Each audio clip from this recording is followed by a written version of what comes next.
Everybody, welcome back. This is Inside Fitness Radio presents Total Fitness Podcast. My name is Matthew. I'm Walter. And today we have a very special guest on. We have John Canlas. So we've had John on the podcast before. He's a great friend of ours. He's a dietitian down in the US of A. If you haven't listened to our podcast with him before, you definitely should go check it out. He is a very intelligent man.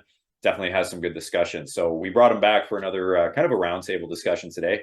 And like I mentioned, John is a dietitian. He does work within the health and fitness space. So we thought it'd be interesting to kind of chat today a little bit about, a little bit of what's going on with current affairs in terms of the business side of fitness and health, as well as, how the business or recession or, how the economy does actually affect what people do with their health and fitness, whether it becomes something they tend to focus on more or is focus on less. So we thought it'd be a little bit of an interesting topic today. So we'll get right into it. But first off, John, why don't you, introduce yourself to the newer listeners who may not have listened to you before? Thank you, guys. Thank you for having me again. It's always really awesome to be here and talk about this stuff. So I am John Canlas. I am a registered dietitian based in California, and I've been a dietitian for about 8 years. So currently, I run my own practice, private practice, which is the term here. And as far as what I help with, I mainly help people that are trying to lose weight, what we call in the medical world weight management, type 2 diabetes. And since I'm in the dietitian space, a lot of the people that I help with have medical conditions. So from type 2 diabetes, kidney disease, anything from A to Z in between, those are the type of individuals that I enjoy helping with. Awesome. Yeah, so there you go. So we'll get right into it then. Again, what we wanted to chat about today was business, right? It's not something you hear it all the time. Obviously, if you're in the health and fitness space, you get millions of messages from trainers and coaches and this and that. And obviously, we're in the space. We know what goes on with within the economy of a fitness and health job. But to the average person, I don't think people really realize what kind of goes into being a trainer during this downturn, or what even we notice as trainers, what happens during the economy. Right. So one of the first things I want to kind of chat about, and I would love your guys' opinion, is first off, the actual client, the focus on their health and fitness tends to take a little bit of a hit. And it makes sense to an extent, because mindset is, okay, well, this is more important, that's more important, this is more important. But reality is it's not more important, right? Your health and your fitness should be number one. But again, what do you guys think? Even though I know exactly what you're going to say.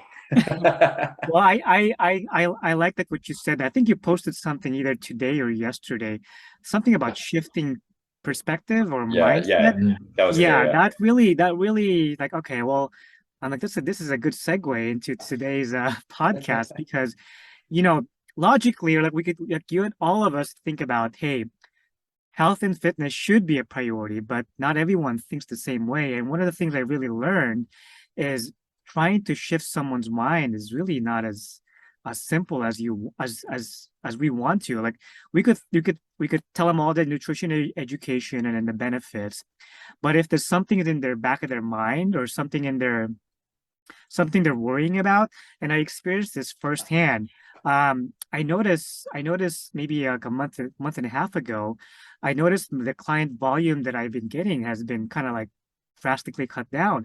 I'm like, oh crap, what's going on? What what am I doing wrong?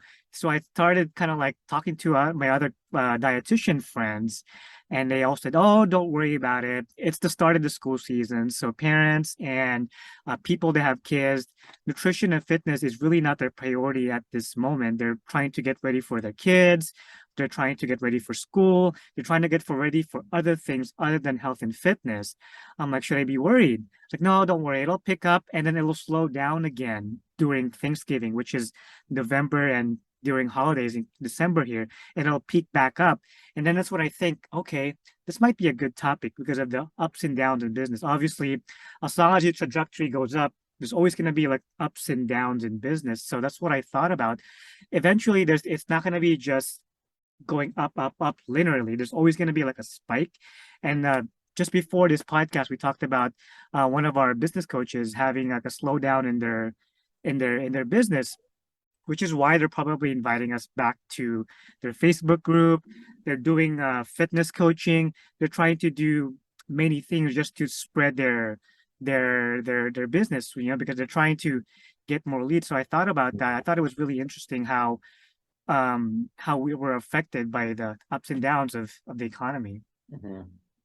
Absolutely. I don't know. To me, I can certainly understand if you can't pay the rent or you can't buy food, then we are not the priority. But then I always ask, so are you having the food Ubered into you?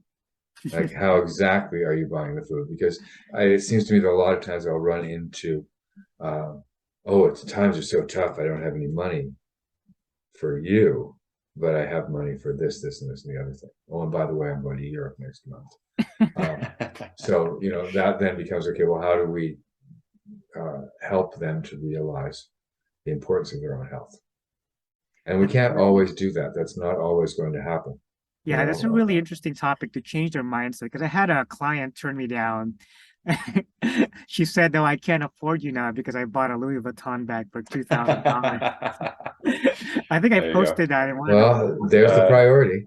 Yeah, so But it's really interesting is that's it. I mean, I made a post about this last week because I was chatting to an old client of mine who, again, through the entirety of our training together, which was about 3 years, and we're still good friends, so we chat all the time. We were talking about, as a single mother, the priority is the child. And, I have to give all my energy to the kid, and I have to give all my energy to my work because I'm a small business owner and I have 3 businesses that I run.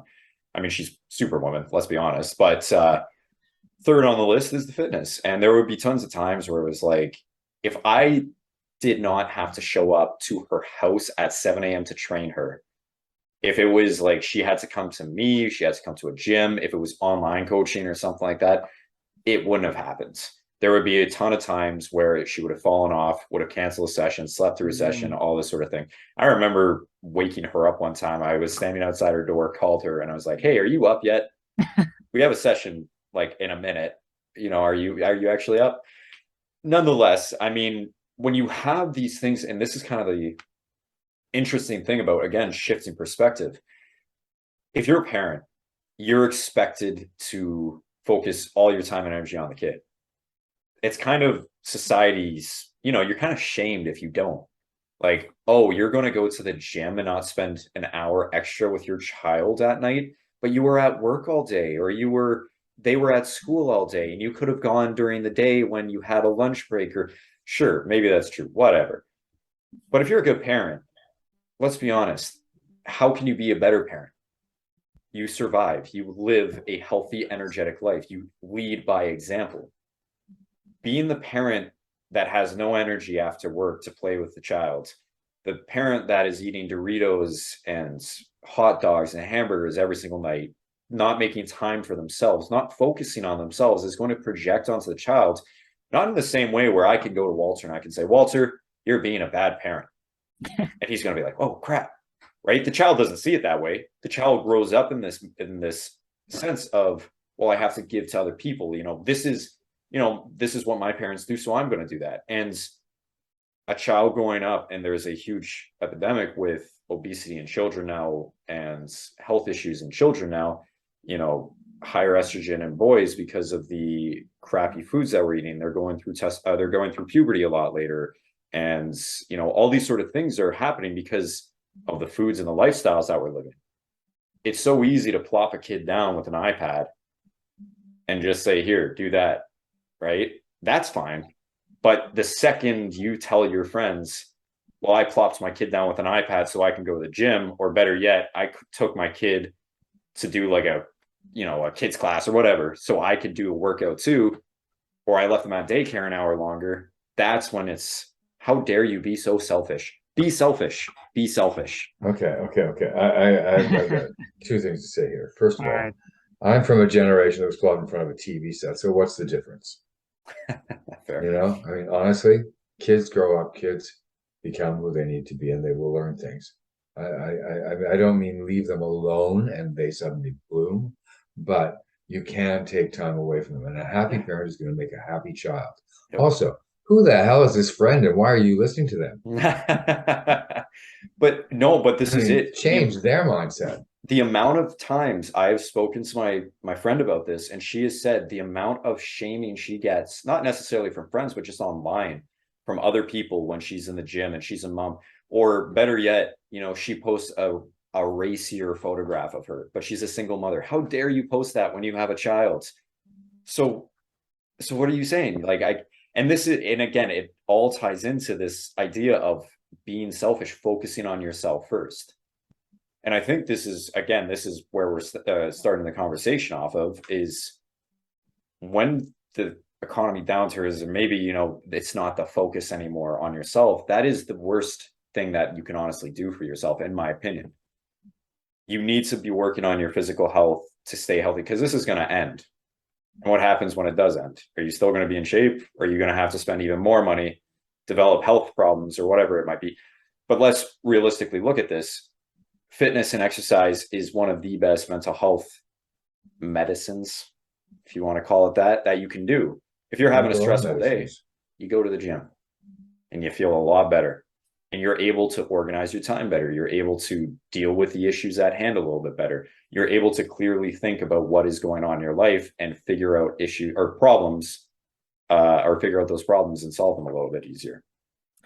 I would agree that with that statement that parents are ashamed for not spending enough time with their kids. I have clients that are parents, and I even have a hard time trying to convince them what the right thing is.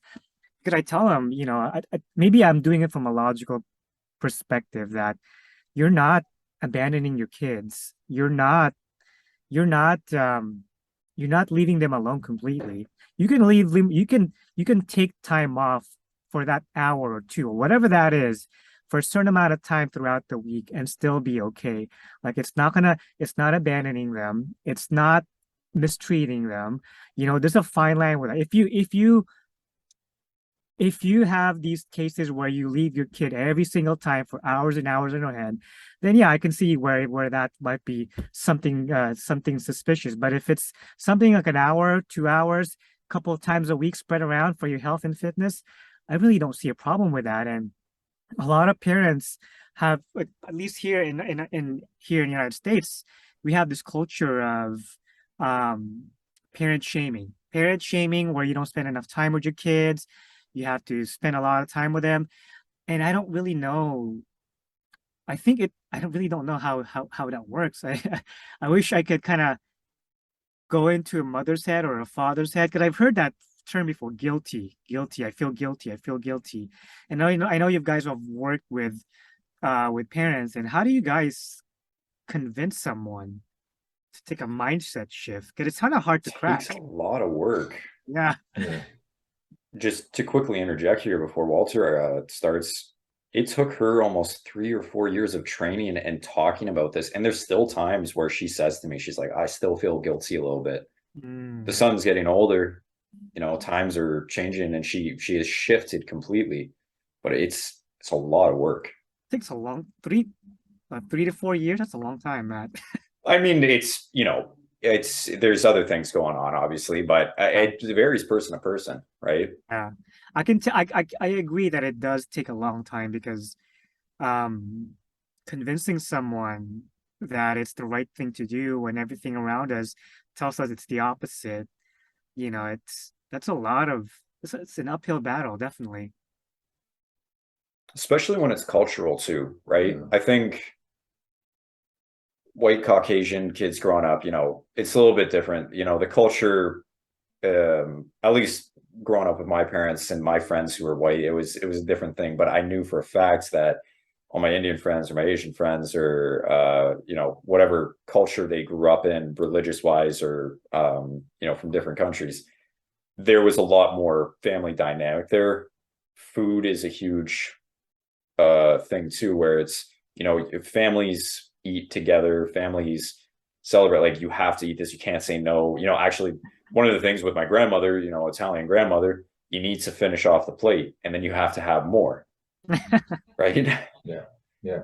So this carry, and again, when you're young and have a brain that's full of nothing, and this is your authority figures telling you like this is the way life is, that gets stuck in your head from the age of 0 all the way up to you're an adult now, and you finally realize like, oh crap, I didn't even think that this was, guilty, or this is, the wrong way of thinking about my health and fitness. And that's why so many eating disorders, and I'm sure you could talk to this about eating disorders when it comes to, having to finish off your plate. I have clients that actually do that in different severity. I have clients where they grew up in a poor household, so what they would do is like they would like now they have plenty of money to spend, so they would spend all the foods and junk foods because they're the foods that they never had when they were growing up. I also had clients where they grew up poor, and so now when they have excess food, they feel bad throwing it away. It was as if like they have to finish off their plate and their food because throwing it away is bad, even though it's counter to what they're trying to achieve, whether it's weight loss, managing their diabetes, or Mhm. any of the both. I also have clients where they're shamed for not eating whatever is on their plate because when they were kids, they were programmed to eat everything on their plate, and it makes it an interesting dynamic. And a lot of these clients are they're not white. Yeah. A lot of these clients are the Indian, Asian, Chinese. They're kind of like the Asian cultures that are family oriented that want to stick to that. And I started thinking about like, man, it is really a thing where kids really hold on to their values, which is even more important during a downturn like this to show up when it comes to health and fitness. Because if you don't, kids are gonna pick that up, and kids when they're like 4 or 5, they're sponges. You always want to make it a priority, whether it's like a up, whether it's an up or a down, or whichever your the economy is. Mhm. It's interesting. I mean, I was raised by two people who lived through the Great Depression. Mm, And so you had to eat everything that was on your plate because they grew up sometimes without food. My grandmother would cringe if she heard me say that. But I mean, yeah, it was rough for them. But then, my generation got all the money and had a great time, and so they start to slowly forget about it. Whereas I think in other cultures, it still is something, especially immigrant cultures where people are coming over and going through that now because they're starting over. So they're dealing with the same sort of sensations. But I mean, you know, my experience with a lot of my other cultured friends has been wanting to get away from the over controlling family dynamic that they sometimes have. Like they want to make changes happen and they can't, you know, because they they're still can't living at because home. they'll be shamed, or They'll they be Yeah. shamed by their family because, what do you mean you don't want to eat more? What do you mean you don't want this? Don't you know I love you? Yeah. Um, It's take hard this. to break away from the toxic, and that's kind of it too. I mean, when With you're growing love, up, yeah, you to know? them it's love, to you it's, in this day and age, we realize now that a lot of what we grew up on, or a lot of people what they grew up on, and I have tons of clients that are realizing this now. It's like, oh, that was a parent being really toxic, or emotional manipulation, or abuse. Even like there is some extremes. There was abuse, Yeah. and it's suppressed. And then you start asking the right questions. And this is why I don't, if you look at my Instagram bio, it's not a fitness coach, it's a self-improvement coach, because this is it. I mean, fitness is the starting point to open up that can of worms, in my opinion. Right. And you start asking all these questions, and you start telling them like, you know, what was a normal family dinner for you? How did it go? What was the habits and the routines around that? Mm, And that's when you start realizing it was like, well, on a good day, mom and dad were sitting together, they were chatting. I cooked the food, I helped mom cook the food, I cleaned up after, and that was a good day. And then dad would go and, you know, he would go do his thing. He would go smoke his cigarette and drink his beer, or he would go watch TV or whatever. And I was like, why do you say a good day? Oh, well, because I guess on a bad day, it was, you know, there was a lot of fighting. Sometimes I wouldn't get to eat. Or better yet, you know, there would be a lot of plate smashing, and my dad would run out of the house and my mom would be crying, and then she would take it out on me. I was like, and then it kind of comes out these ways. And she's like, oh, I never really said that before. Mm. And again, I'm using a generic Mm. example, but I've had clients tell me similar stories where it's like, I didn't even think about the way that my husband reacted to his workday has brought up this trauma of me overeating because I am so stressed out that even though there's no fighting, our marriage is incredible. But this trauma that he brought home and this stress that he brought home has brought up that childhood in me and has made me relive my past. And that's why last night I ended up binge eating. And it's like these smallest things that people don't even realize. And that's where it becomes really important to understand. Again, we're getting off topic a little bit here, but to understand these cues and these triggers and all that, but to really dive into, again, you know, why health and fitness is so important. Like, this is something you should not be giving up ever. It is something that will not get easier either. And I think, and I'll go into more depth in a little bit, but I know you guys want to chat about this, but fitness and health never gets easier. And I don't think life ever gets easier. A job never really gets easier. You just learn how to do it. Levels. Just like hopefully, with getting bigger, like muscle wise and getting stronger, you have to put more effort each and every level. The goalpost always moves, right? Why would you want it to stagnate at any level? A job, fitness, anything, you want growth to happen. The economy, yeah. But you know, I mean, you want to keep trying to be challenged by life. So your job, well, wow, I got this new project that's really amazing. It's going to be very difficult, but I'm really looking forward to it. As opposed to, well, I've got this new thing happening at work and it's going to kill me. It's going to be so rough. I mean, the challenge is the thing. I like to think it's going to be harder to work out because I'm adding more weight or doing whatever. I'm challenging myself in new ways, not just because I'm getting older, but that is also part of it, because workouts have to change for me as I continue to age. I won't be able to do the same things. So what can I do to make it fun and keep it challenging and keep my health up? You know, if you don't start that at your age, I won't say that.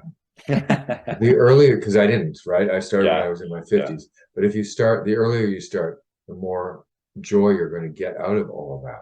And that includes watching what you eat, but watching it in a good way. It's not watching it from negating things. It's watching it and being, I get to have this, I'm going to have this, I'm going to treat myself to this.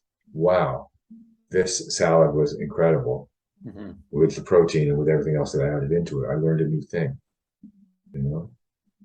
Once you get into that routine too, into that mindset of realizing that working out is not a punishment for the calories you ate, or it's not like the reason why you're going to be losing weight or gaining muscle. You look at, I'm doing this because I want to be stronger. I'm doing this because I want to be healthier. I want a better heart. I want to avoid diabetes. I want to avoid higher blood pressure, cholesterol, all this stuff.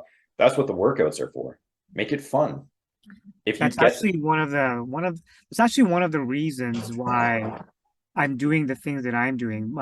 Diabetes and heart disease run very strong in my family, and you would never expect it from me. But, you know, I went to the doctor a couple of weeks ago, and my lab values were like not in a good place, and you would never expect that from me working out. I'm like, holy crap. You know, so I pulled out all my nutrition knowledge. I'm like, what is it going to take? Well, I did the math. Okay, well, it's going to take a calorie deficit initially, and then I have to build tons of muscle, you know? I'm like, okay, but I feel like I'm kind of stuck now. So what else do I need to do?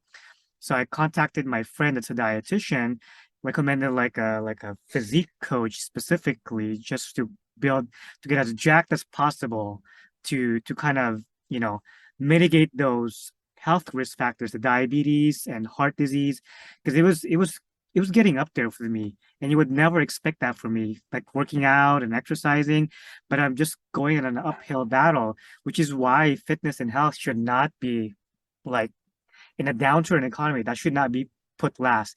If anything, I should always be up first, second. That's always be one of the priorities in your life. So, Well, that's like me. I mean, you look at me, especially back in the day, I think it was 20 when I first discovered I had a heart problem.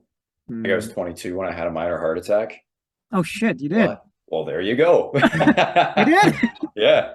Yeah. And that's it. People are like, what? Look at you. I'm like, yeah.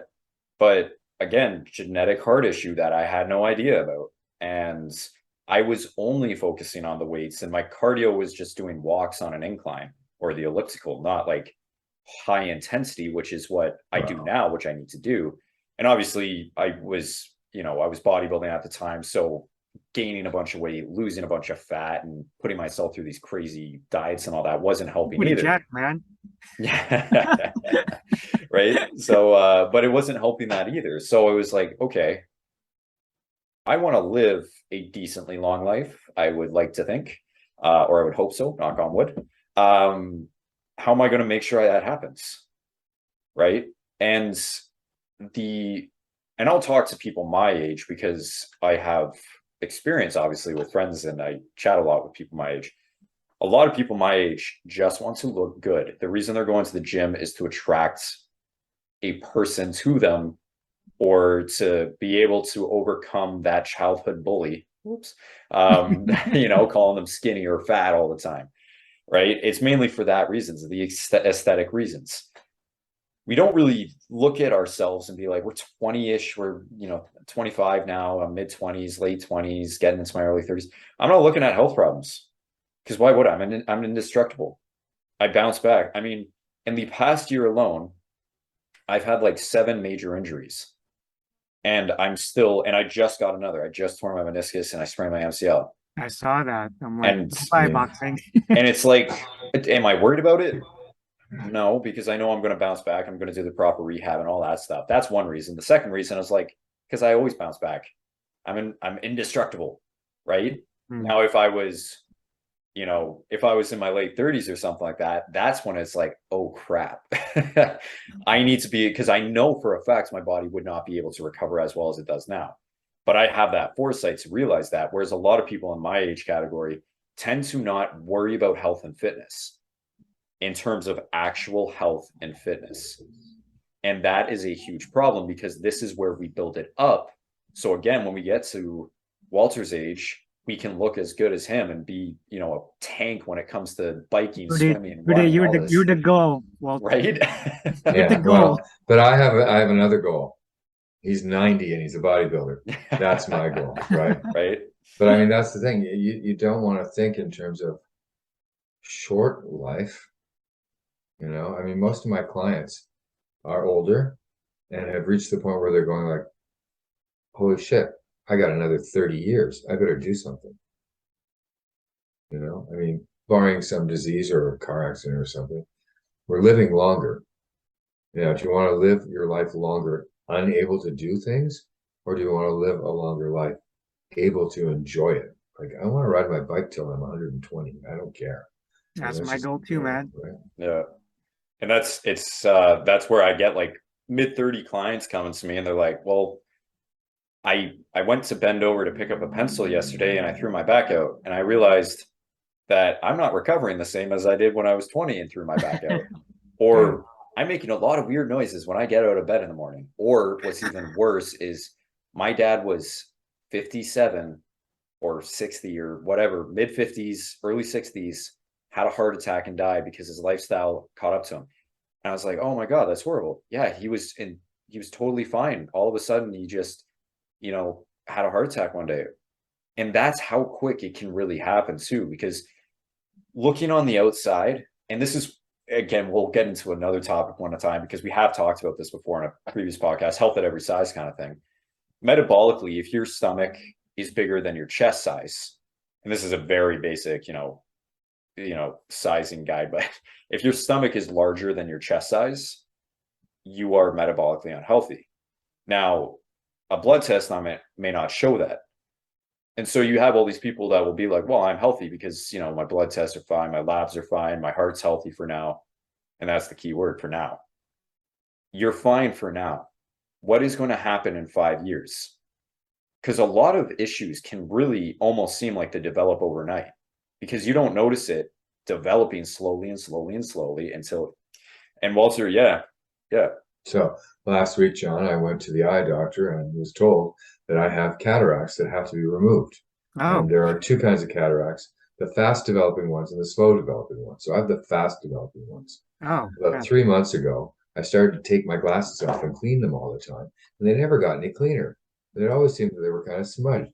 And then it got worse, and it got worse. And now, outside with the sunlight, there's a definite blindness that's happening oh, because the cataracts are there. So they're growing very, very fast. And who would have thought? I thought there's nothing wrong with my eyes other than the fact that I need glasses. I have no problems at all. And then within a month and a half, boom. is that So like, and is there like a surgery how to get rid of that, or like they medication? make an incision in the eye. They put in a little bit of fluid. The fluid dissolves the cataract. They remove that and they put in another lens. And then they suture if they have to, but usually it's just a little bit of glue and fix the eye. And you're out in 5 minutes. Wow, it's like, oh, okay, wow. But the bonus is I can get rid of these once I'm done because the surgery corrects the eye issue, my Like LASIK. nearsightedness. So it's There like you go. LASIK. Wow, two So, for one deal. It's two But for one. here, it's paid for by the government. Here. But I will say this to Walter. He is lucky because, there is a very fast cure, I guess you could call it, right? You recognize it, like it happened fast, you recognized it. And when it comes to health and fitness, when it comes to like heart disease, higher blood pressure, diabetes, a lot of the symptoms just feel Some like cancers. some cancers, they just feel like everyday things, especially if you have lived your 20s and 30s very, hardworking, not really ever taking time off work. So you're tired a lot. You're constantly going out for dinners because you need to, improve your Hardy, business. hardy. Yeah, right. Yeah. You're going out and partying, but then, you're like, oh, I'm just tired. Maybe it's, for women, it's close to my time of the month. I'm really tired, probably because of that. And then for men, it's like, oh, I'm tired because, I got 8 hours of sleep last night and I need my 9, or I didn't sleep all the way through the night. But all these symptoms, and, we joke about this, but like realistically, these symptoms are, excuse me, are stuff we feel every day. Lethargic, fatigue, a little bit more overweight, a little bit more emotional, like all these hormonal things that we just chalk up to, oh, I had a bad day. Oh, my life's too stressful. This, that. This is where those are the telling warning signs. You are not supposed to feel tired all the time. You are not supposed to feel tired every single day of your life. If you do not have the energy from when you wake up to when you go to bed, and yes, there might be a 15, 20-minute gap in there where you feel a little lethargic, but if you're feeling tired the second you wake up and sit down at your desk and you start working and you just need 3 coffees to get through the day, that is your body telling you you need to do something. Otherwise, you are not going to have a long life. Yeah, I have clients like that. Oh, I feel tired. I always feel tired. I don't have a lot of energy. And these clients are in their 20s, in their 30s.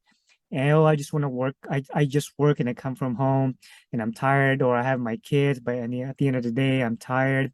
And I always tell them, even if you're working hard, even if there's like a slowdown in your work, you need to always put yourself or your fitness and your health all the time first, because it's it's you. Whatever you go, you carry you. No one can depend on you when you're sick, when you have a disease, whether it's diabetes or heart disease.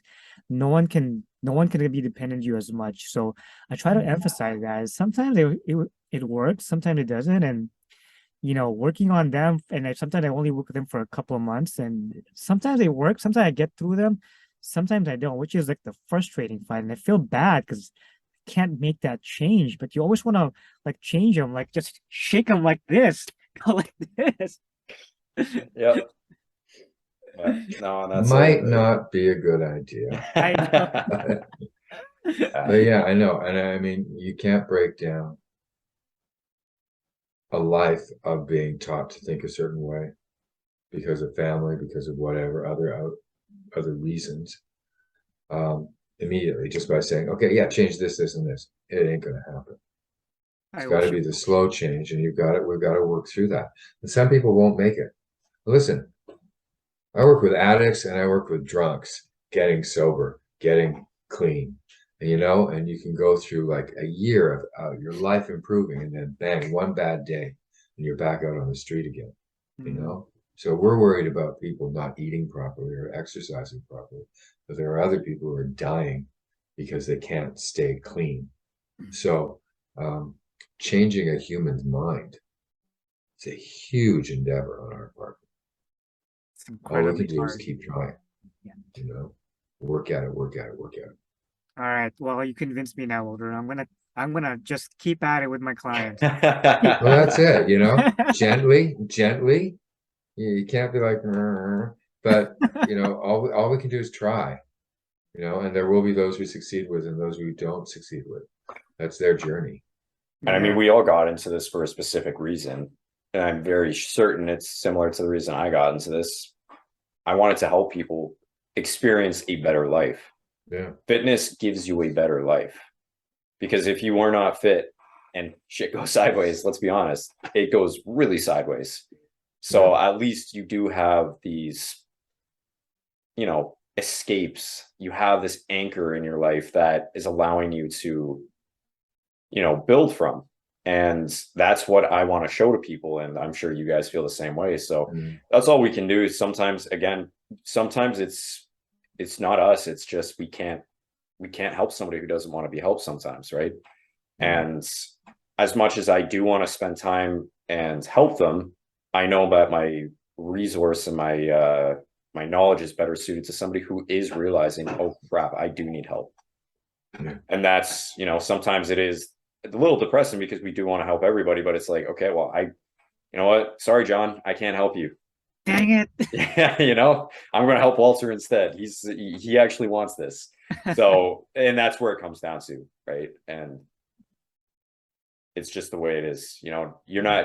We're not all, unless you're polyamorous, everybody to each their own. But, Yeah. like, you are not going to marry every single guy, girl, they, them you date.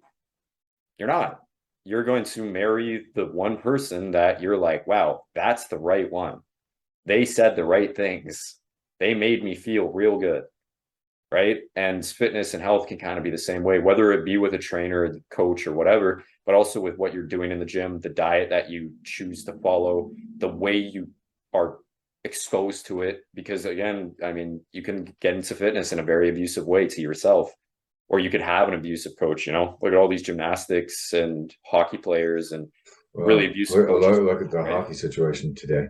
Well, that's why I brought it up, right? But Yeah. up in Canada, there's some bad things going on with Hockey Canada, so that's what we were With chatting about. steroids So or no. I wish it was that small.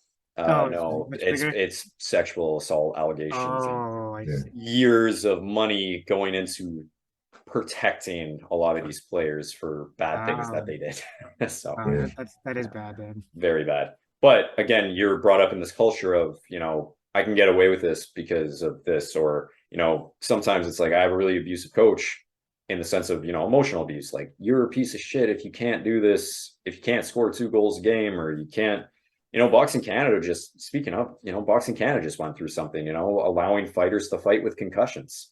Oh, And all these fighters came out being like there was abusive and it made them fall out of the sport. It's like, a lot of kids with promising careers in boxing fell out of the sport because of bad coaches. And this is why we do try to put out the best information we can and to try to make fitness as inclusive as we can, because it is for everybody. hmm. It's just understanding what style is best for you. John will be a better coach to somebody than I would be. Walter's going to be a better coach to somebody than I would be. So it is understanding, and this is why I just hope that in the business of fitness and health, that these coaches realize that you can't have everybody. Focus on what you are good at helping and kind of stay within that lane. Yeah. Because all this misinformation, all this, well, I'll help you, I'll help this, I'll help that, it is leaving a lot of people stranded. And that's kind of my last point. So I agree with that Okay. one too. Reminds me of business coaching. Find your niche and yes, just do that, right? Well, that's it. That's Right? it. Because you find your niche and you find the people, your people that you like to help and are able to help. Because that just like a health and fitness coach or like just like a business coach, you can't help everyone that has the same problem with that wants to grow their business. You have to kind of like tailor your message to them. Like one business coach will be good for one, and one will not be good for Walter. One will be good for Matt. One will be good for me. And that when you brought that up, it kind of just clicked in my head. Oh yeah, there's a different business coach, or there's a different coach for someone out there. You just kind of have to find your groove and your rhythm. Absolutely. I think too, you have to get better at recognizing the people who are good for you. You know, the clients who will come to you. We start off, and certainly Matt and I did training in the big box that we were training in, where it's like, you got to get a client, you got to get a client, you got to get a client. It doesn't matter what niche it is. Whoever heard of a niche, just get a client, make a sale. And sometimes you're so busy looking for that one who's going to buy that you forget about the 8 people who talk to you. Well, if you just spent a little more time with them, they would come to you and say they want to buy. yeah, You know, because those are the clients who should be with you. Mm. When I think of all the time I wasted trying to get young guys to let me train them, yeah, when there were all these older folks who were watching what I was doing and wanted to see what I was doing. all the And people trust me. that I wanted to get the bodybuilders, and because that's what I was doing, that's what I liked training. But every time I would talk to somebody about health and fitness, it would be like this, it'd be the longevity, it would be about self-improvement, mental health, all that. I had so many people back in the day, just like Walter said, I had like 5 to 8 people at any given time talking to me for like 30 minutes about their problem. And I'm here like, yeah. I'm chatting with them, and I'm just in my head, I'm like, That's not my ideal client, right? well, I'm not even thinking of that for one. I'm like, yeah, for one, it's like, I'm just thinking this is a conversation, Mm. I'm not thinking, how can I help them? I'm just trying to listen and give the advice I can. Yeah. Whereas, and again, you go through this when you're learning the business, but that's what I was doing. And then I turn right around and I look across the gym and I was like, ooh, he wants to be a bodybuilder. Let me go chat to him. And it would never work out. And that's, I've gone through this recently, and Walter, actually an old client of mine, sorry, pointed this out, and I was chatting to Walter about this. I am not the type of coach that goes online and says, John, you're being stupid. You're being lazy. Get in the gym. Just go. It's not that hard. I'm not that David Goggins. I'm not the Wes Watson, these Jocko Wilkin type super macho men. I'm not that guy. And I don't even believe I'm that guy. But I was posting content about that. And I actually had one of Walter's clients, who I know, be like, say something about that. I had an old client of mine tell me, like, you're being stupid. Why are you posting this shit? This isn't you. And I was like, well, because my coach told me to post it. He said it might actually help. Here we go. Right. And I was like, yeah, you were creating clickbait. I was creating, that was it. I was creating clickbait so I could get the attention of certain. And I was like, you know what? Every time I've had good clients come to me was when I was just talking about myself, showing my personality, and listening to what they wanted help with. And that was it. And I didn't even have to look for clients half the time. They would just it would almost seem like they fell into my lap. Right. And that's a lesson to be learned for the client listening to this. Make sure you're actually listening to the right coach. Who you follow on Instagram is incredibly important. If your goal is to be a bodybuilder, then follow the bodybuilders. If your goal is to just lose weight in a healthy, sustainable manner, follow that weight loss coach. If you were trying to improve your life, if you're a busy person, if you were trying to get healthier, you're trying to build better routines, mindset, follow me. If you're looking for a longevity coach, if you're looking for health and building strength and feeling confident, and maybe you're getting older in age, Walter's your guy. If you're having type 2 diabetes, if you have higher cholesterol, blood problems, and nutrition is the #1 thing that you realize you need help with, Jean is your guy. And these are the type of people that you need to be following, you need to be listening to. Not the guy who's a Hollywood actor. That's it. With muscles. With a ton of do this. A ton of extra substances that he had to put in his body to gain 40 pounds of muscle in a month. Extra. But that's it. Hamburgers? Yeah, exactly. That's my last point. Did you guys have anything else to say, or that was I think we covered quite a bit here. I think we actually covered the second topic we were going to talk about. We definitely did, yeah. More than the first one we were going to talk about. We did, but here's the thing.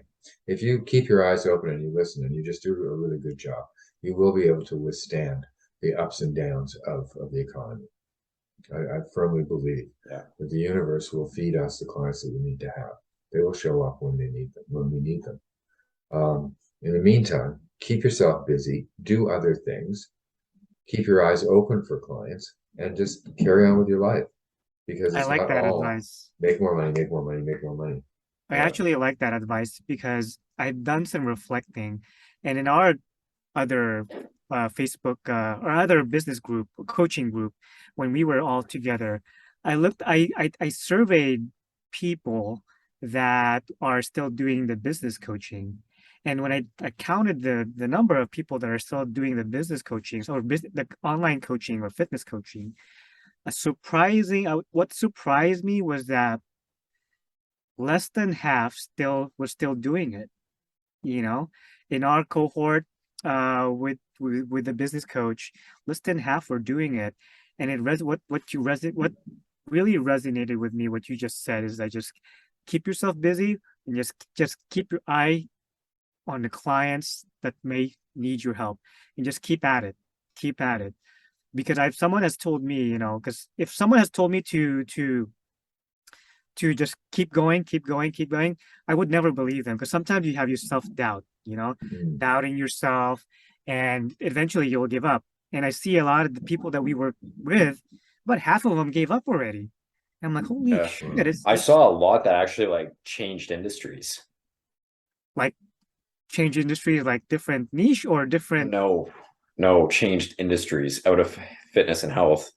Like switched up. Can switch or like what kind of not industry? Not that. No, I mean like OnlyFans. OnlyFans. Yeah. No, they went out and got other jobs, like doing things that they didn't necessarily want to be doing, or the reason they got the coach in the first place so they could quit their accounting job or something like that. I'm not going to name names, but yeah, you know, I don't want to put anything out there, but I've seen a lot of people just give up on this dream. I've seen a lot of people give up in our cohort.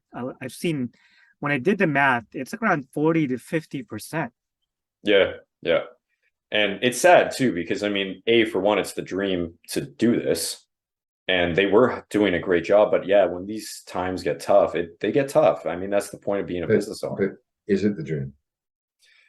Well, that's it. If it was the dream, you would push through no matter what, right? You know, my dream was to be an actor, and I went to acting school. I spent a whole fucking lot of money, and then I tried and I tried and I tried, but I did give up.